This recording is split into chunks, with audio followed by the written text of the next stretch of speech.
Hello. So today what we're going to talk about really quickly are naming angles. So we've talked about angles, but we haven't really talked specifically about how to name one. So given this first example, it says name four ways to name this angle. So what we're going to look at is noticing that this angle originates at this point. We would call this point A, the vertex. So we kind of need to pay special close attention to that. Where is that angle being contained? So inside, this is the angle we're talking about when we talk about the vertex A. So when I look at this specific I can name this angle, and we're going to use that angle symbol. It kind of looks like a less than sign, but it's got a flat part to underneath it.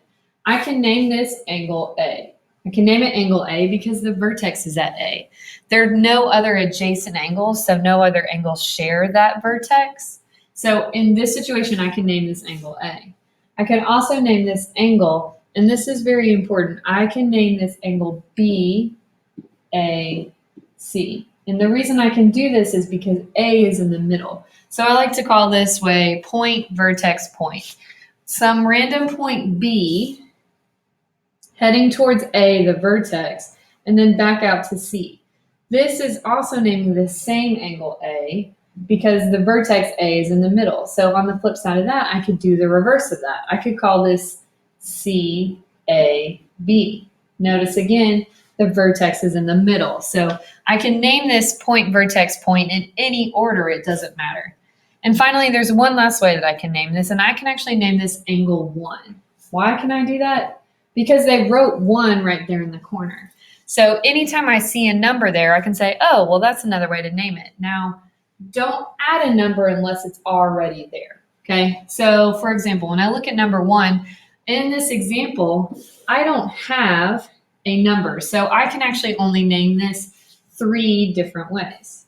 So when I look at this, I want to name this angle as many ways as I can. So I'm going to start with the vertex. Well, where does this angle start? It starts at Y. So I can call this angle Y.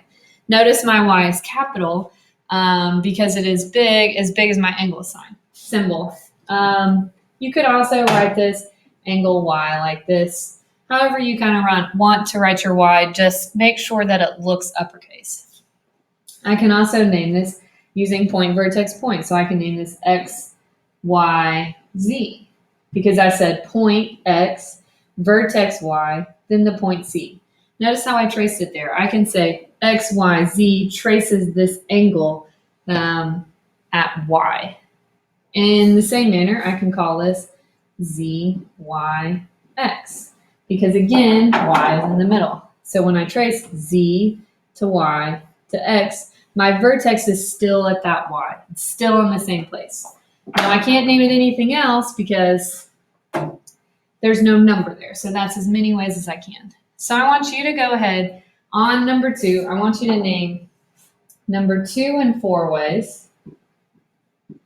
And then in number 3, I want you to name it in 3 ways. However, I only want this angle JKM to be named. Okay, so I only want the one that I traced in red to be named. So go ahead and pause your video at this point. See if you can name those angles.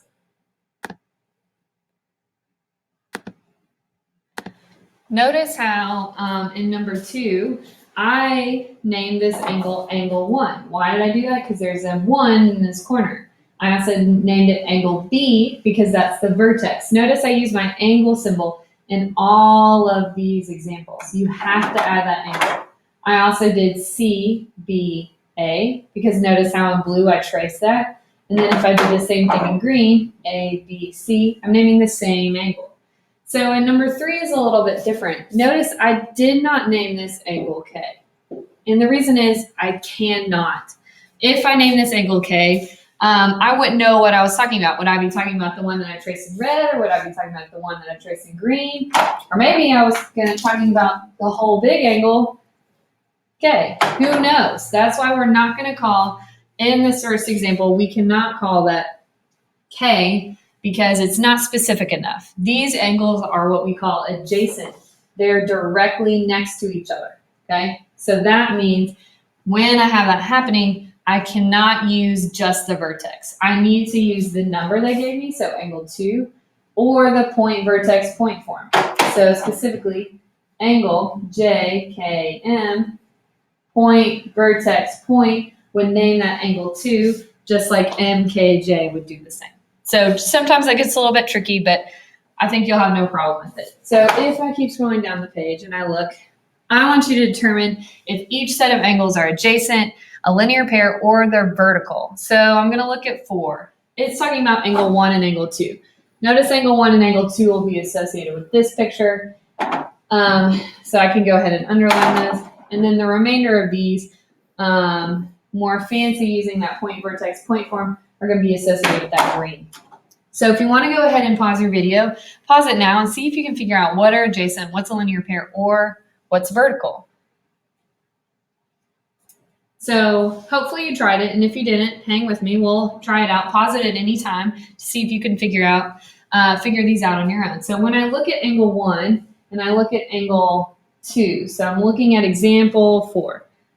It's asking me to look at angle 1 and angle 2. This looks like this. So I notice that I've got an angle 1 here. And then I also have angle 2 right next door to that. Well, what do I notice about that? They actually form a perfectly straight line. So I would call angle 1 specifically a linear pair. Why? Because when I'm talking about a linear pair, it's going to be a picture like this. I noticed a lot of you missed out on your quiz yesterday. So linear pair looks like this. Adjacent could be anything. All they have to do is, this is kind of what we talked about, the duplex. They have to start at the same point. So they have to have the same vertex, and they have to have some line connecting them.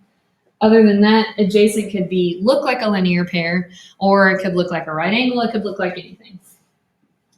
And then finally, vertical angles have to be formed by an X. So vertical is going to look like this. An angle at the top and an angle at the bottom. Okay, so vertical, I need some sort of X forming to get these angles. So number 4 is actually a linear pair.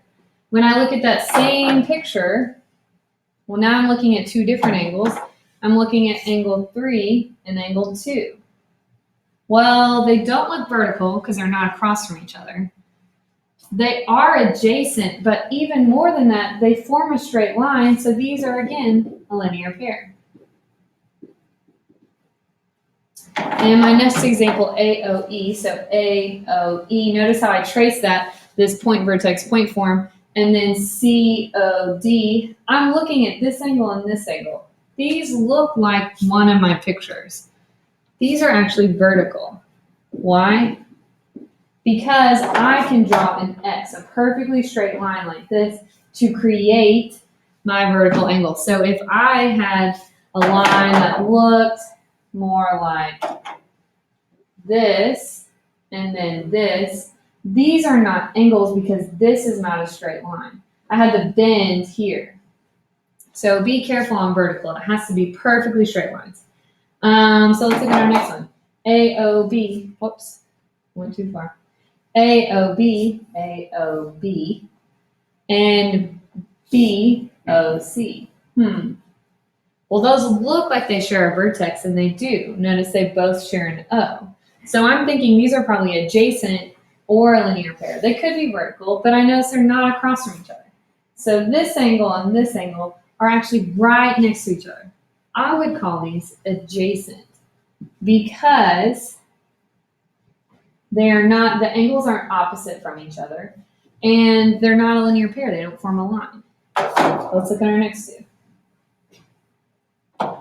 I've got AOE, so this angle, and AOC, this big angle over here. Notice I'm putting these little arcs in the corners. That's to help me figure out which angle I'm looking at. So I notice these are directly next to each other and they form a line, linear pair. And then last but not least, before my video runs out, and you have to try part B on your own, AOB and BOD are also a linear pair. All right, try the last part on your own, and I will put the answers up on the board.